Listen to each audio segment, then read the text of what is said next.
So here's the interesting thing about the beach battle. The beach battle was defined by one thing, which is Diana's point of view. She has grown up with this idyllic, romantic idea of these Amazons all around her and battle and training, and she wants to be one of them.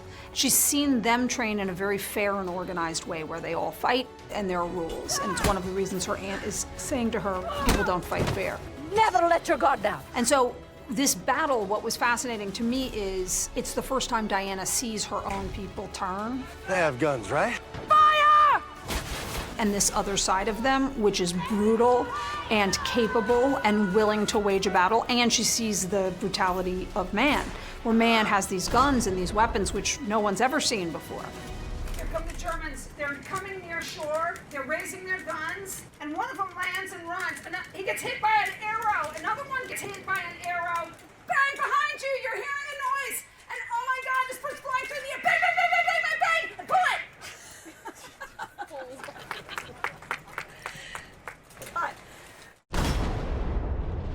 So really, that was what drove how do we go about shooting this. It gave it slightly a more poetic approach than it could have. Get down! If it was just the story of who's gonna win a battle, that wasn't the story we were telling. And that's why it was like to have these kind of glimpses in slow motion. It's all from Diana's point of view of like, what's happening here and the chaos, the mad chaos of real war from her point of view.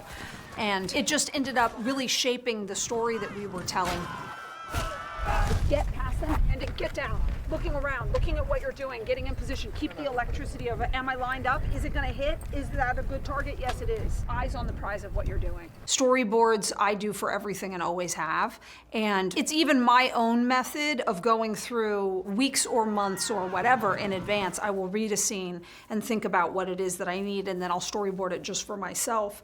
And even that tells me, where am I at this moment? Oh, I want to be distant. I want to be, oh, at this moment I would want to be close. It helps me know what the story is that I want to tell.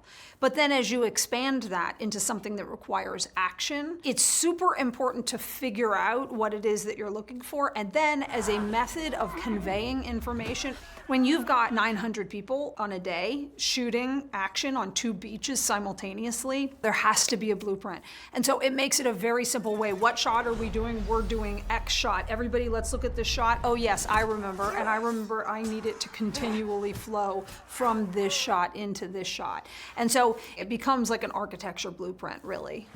Are you guys going to be able to speed up any of those swirls if you need to? So I don't have to worry about it, just have to make them look good, right?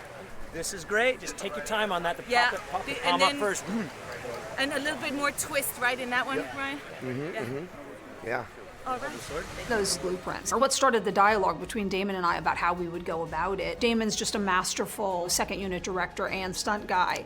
And so we just really spun tons of different ideas about how to go about it. How do we approach how the Amazons get down to the beach and how they come storming out, and then what does that first impact between the two of them look like that then turns into the bigger battle. So it ended up turning into a hilariously difficult and complicated sequence where we have 2 beaches operating all full time, where I'm doing all of the scene stuff and then half of the action, and he's doing all of these incredibly complicated time-lapse things where you have to do the same shot every day at the same time to do this massive shot of everybody on the beach. With weather changing on us and trying to do different passes in limited numbers to try and look like 10 times what we actually have, it's challenging, but it's nothing we haven't done before.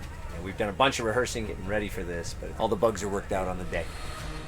People going to a movie would never believe, particularly when you shoot a battle like this outdoors on the ocean, what that kind of thing takes. We have hundreds of women roaming around with all different skill sets, all the greatest Amazons, multiple cameras going and certain things needing to be extremely high speed and unbelievably complicated. And I can't believe we did it, but the great thing that we had going for us is we had a bunch of really unbelievably talented people, all really working very hard to try to adhere to one thing together. And so it was a summer camp I'll never forget, was the story of the beach battle.